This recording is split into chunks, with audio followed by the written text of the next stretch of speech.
Tak krásný den, já vás srdečně vítám při prvním vysílání v okně do života a sedím tady dnes ve Studenci se dvěma dámami, které jsou svojí činností, životní vitalitou, inspirací pro všechny ostatní. Je to paní Ludmila Tauchmanová a paní Anežka Kočárková.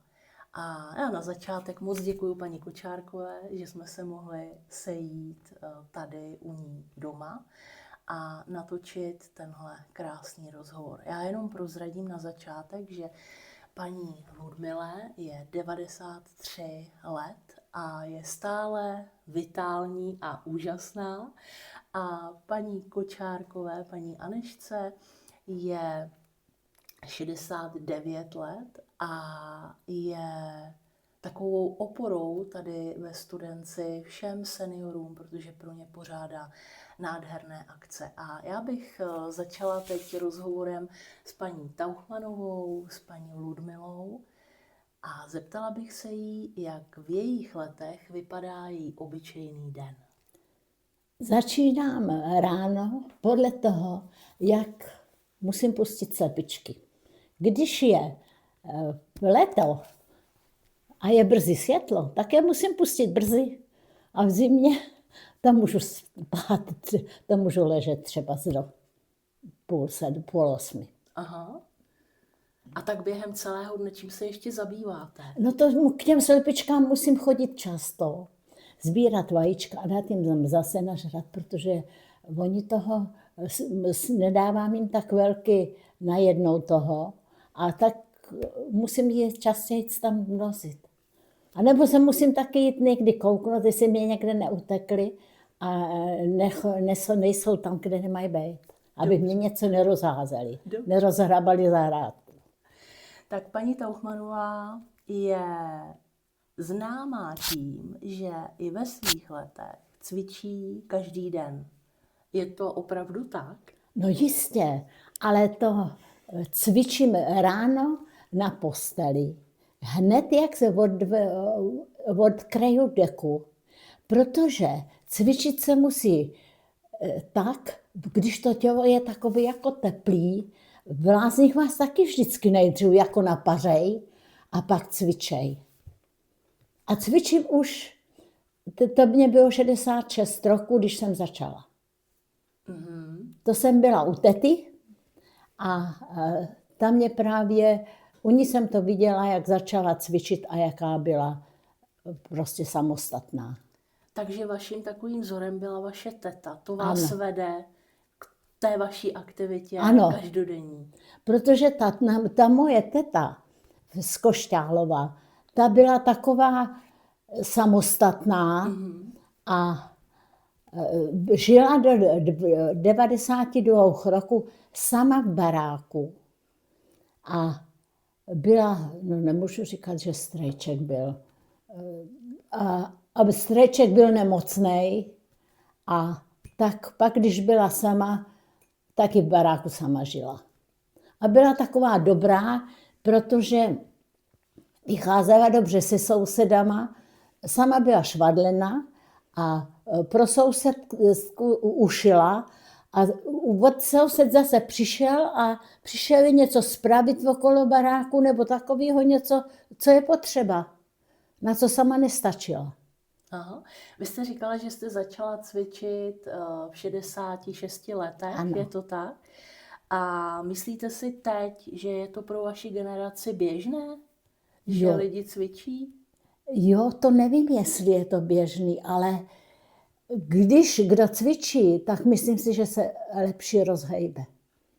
Že prostě je víc fit, není pak závislý na druhým a je schopný si všechno, pokud možno, všechno udělat sám. A ten pohyb, co dává vám dneska? Co? No, že se snažím být samostatná, nemusím být závislá na dětech. Mm-hmm. A je ještě něco, co vám pomáhá zůstat vitální? No, držím si svoji váhu. A není takový problém naposled jim mezi 5. a 6. hodinou. A když si na to zvyknete, tak vám to, a když tak pak si vemu ještě pomeranč nebo jabko jenom. A tak vám to ani nepřipadá nějaký prostě, že je to špatný, že to je složitý. To si na to zvyknete a jde to. Aha. A zkuste mi říct, byla někdy chvíle, kdy jste kdy jste měla pocit, že byste to chtěla vzdát? Ne, nechtěla. Já jsem s tím srovna byla spokojená tak, jak jsem. Aha. A je něco, co vám pomáhá, když máte třeba nějaký těžší den? No, snažím se vzpomínat na takové ty lepší chvíle, které jsem zažila. Třeba si s manželem, když byly děti malí, a to jsou hezké chvilky. A nebo na vnoučata, když jsem je hlídala, a ty jsem taky hodně hlídala.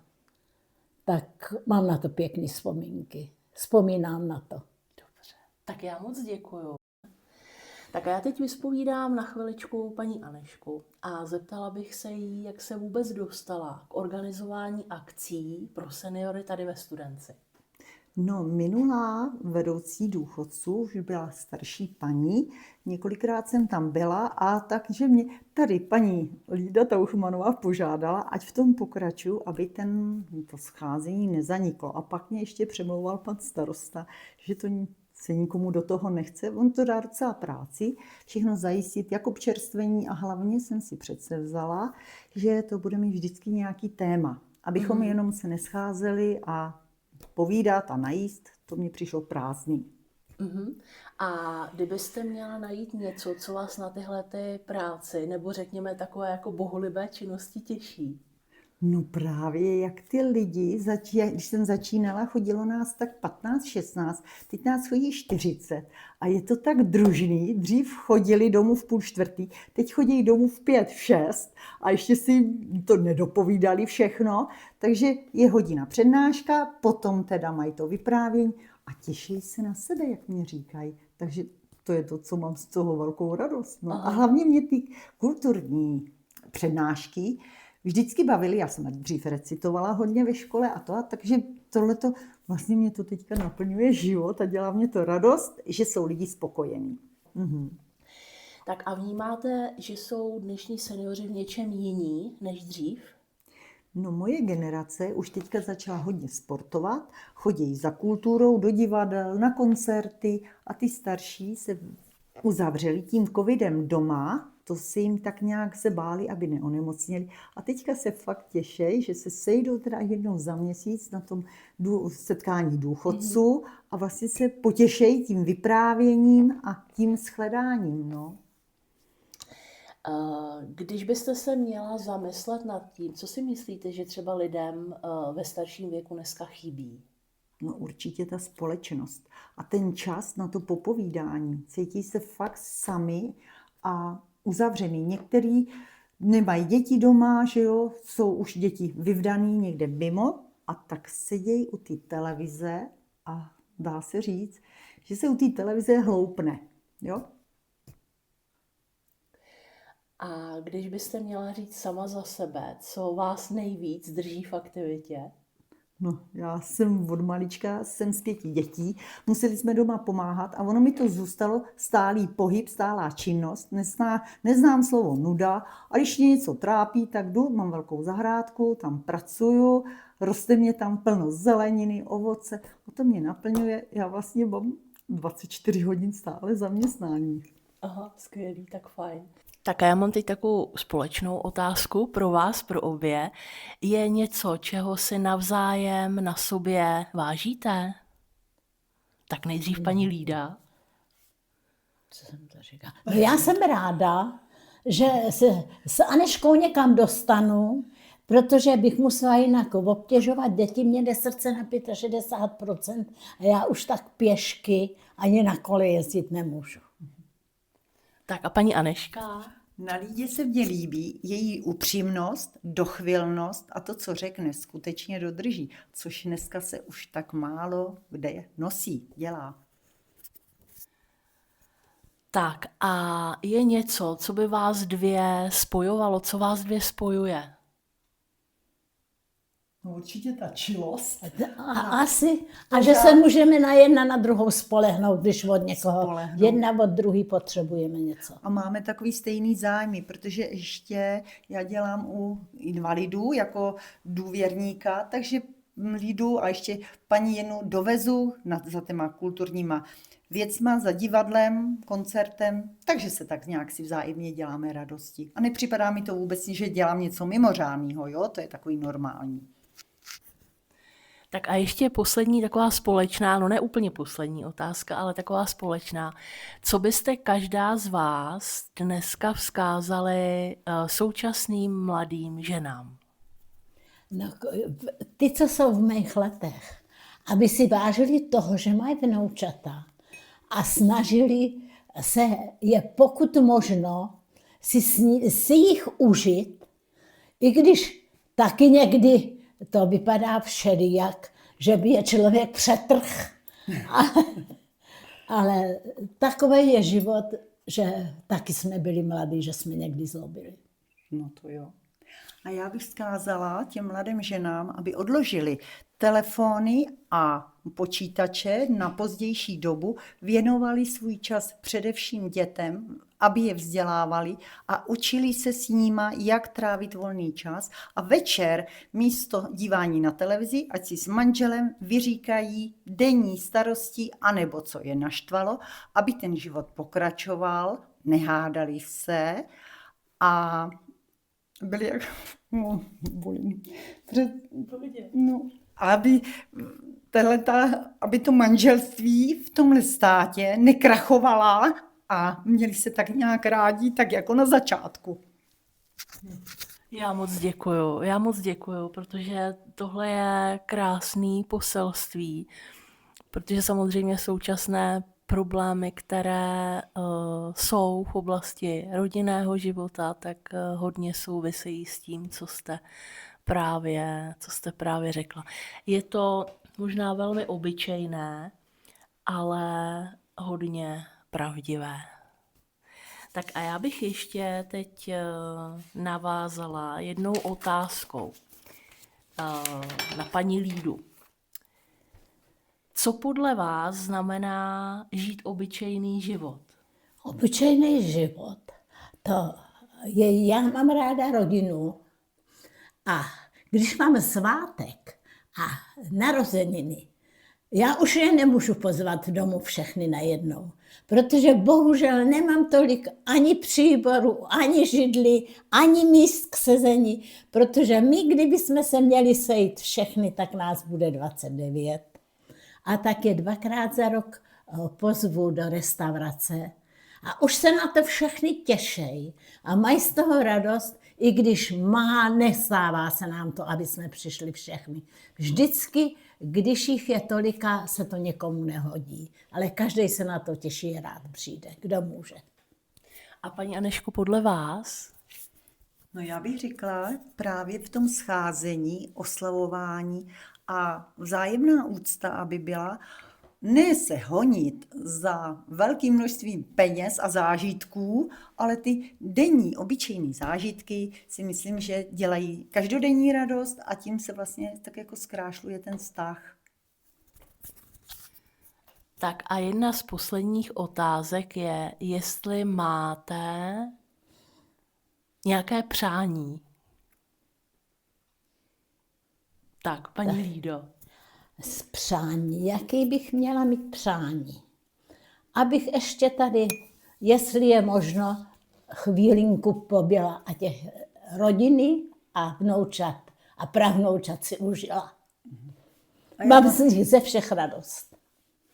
A já mám přání, abychom byli zdraví, vzájemně se ctili, měli rádi a potom vlastně když bude vzkvétat rodina, bude spokojená, tak to bude pokračovat. Ve vesnici bude spokojenost, ve státě bude spokojenost a bude ten mír a takový to vzájemný, láskyplný pomáhání si, jako to bylo dřív.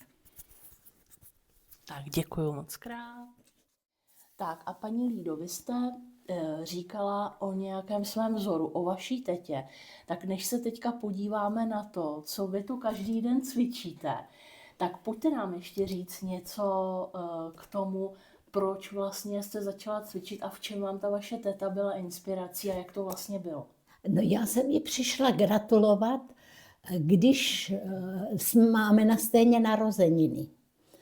A říkala jsem jí, že bych ráda, abych byla tak fit, jako je ona. A teta mě povídala, to holka, proto musíš něco dělat.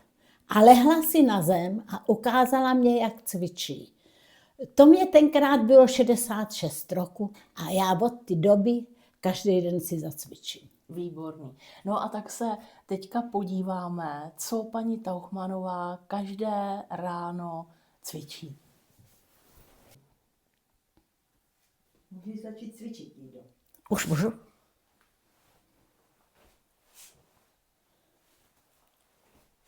A všechno dělám 7krát.